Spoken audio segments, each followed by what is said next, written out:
panukalang batas na aprobado na sa third and final reading, ha? Pero ito ay dahil sa ikang effort ng ating mga kasamang senior citizen dyan sa Kongreso. Yan. Partikular na kay United Senior Citizen Party List Congresswoman Milagros Magsaysay. Magandang umaga, Kong Mila. This is Erwin Tulfo and Aljo Bendijo. Live po tayo sa PTV Network at Radyo Pilipinas nationwide. Naririnig po tayo ng inyong mga constituents sa buong bansa. Good morning po, Kong Mila. Good morning, Erwin and Aljo. Morning po. Congratulations, Kong Mila, na yung mga panukalang batas na magsusulong sa kapakanan at para sa mga senior citizen, yung mga discount, yung mga e-gob, pati yung panluloko sa mga senior ay naisulong na third and final reading. So, ano na po, pagkatapos nito, may mga mukhang lagi kaya ang inyong grupo laging may ipinafile na mga panukalang batas para sa mga senior citizen, Kong Mila.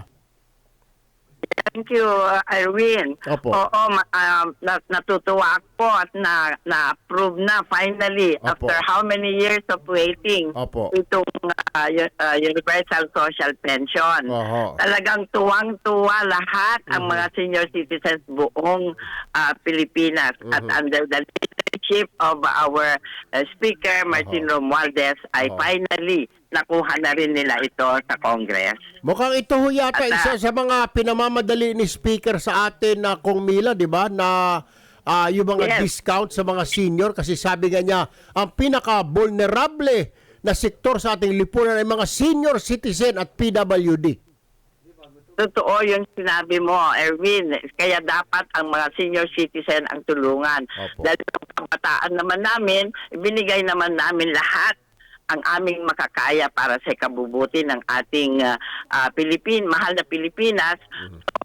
It's payback time, di ba? Opo. Nasuklihan naman kami ng mga nagawa namin noon.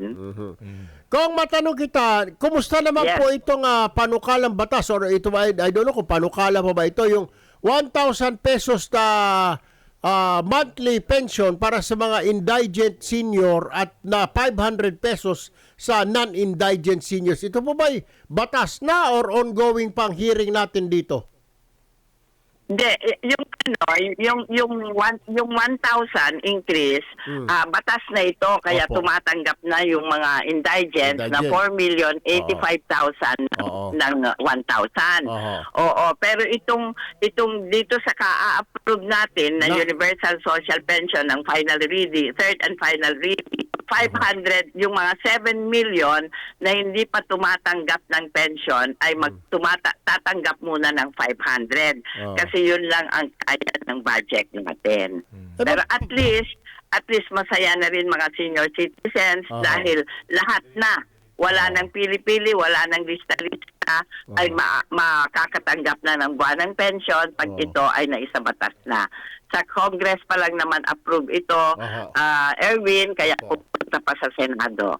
Alam mo, Kong Mila, napakaswerte ng ating mga senior citizen at meron silang representasyon sa Kongreso para masilip yung mga ganitong mga pangangailangan nila, di po ba? Ay mapalad sila na merong mga party list o na representing them, lalo itong United Senior Citizens sa ilalim po ng inyong grupo, Kong Mila. So, malaki pong tulong ito sa kanila. So, ano po ang susunod? May mga balita ko, Kong Mila, may mga nakalinya pa kayong ipapile para sa mga senior citizen natin, Kong Mila.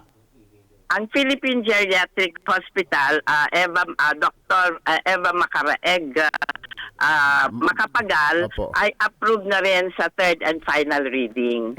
Kaya ito ay pupunta na rin sa Senado and hopefully aprubahan agad kasi ito po ay para magkaroon ng sariling hospital ang mga senior citizen. Meron na kaming hospital doon sa may Malacanang, yung dating Singyan National Geriatric Hospital. Kaya lang, ito kasi, EO lang ito noong ang presidente ay si Presidente Macapagal Arroyo. Oo. So ito ay walang budget talaga. Umaasa lang sa Jose Reyes Hospital. So, parang outpatient na lang ngayon.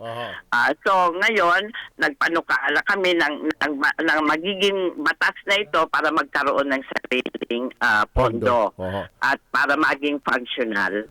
So, magiging under po ito sa Department of Health, Kong Mila. Yes. Alright. Sana nga po, tutulong muli ako, Kong Mila, para ito may paspasan at maaprubahan at kakausapin ko ang aking nakatatandang kapatid na si Senator Rapi para kaagad na aprubahan ito doon sa Senado, Kong Mila. Yes. Naku, maraming salamat, partner. Alam ko naman na talagang ganyan na lang pagmamahal mo sa mga senior Ay, citizens. siyempre, Kong Mila, lahat tayo tatanda at mga kuya ko naman, kagaya ni Kuya Ramon, ay senior na rin, lalo ng aking ina. So, kailangan lang na tumulong. Anyway, Kong Milagros Magsaysay, United Senior Citizens Party List, maraming salamat po. Magandang umaga po sa inyo, Kong Mila. Maraming salamat din, Erwin at Aljot. Nandiyan kayo palagi na nagmamahal sa mga senior citizens. Salamat po. Salamat.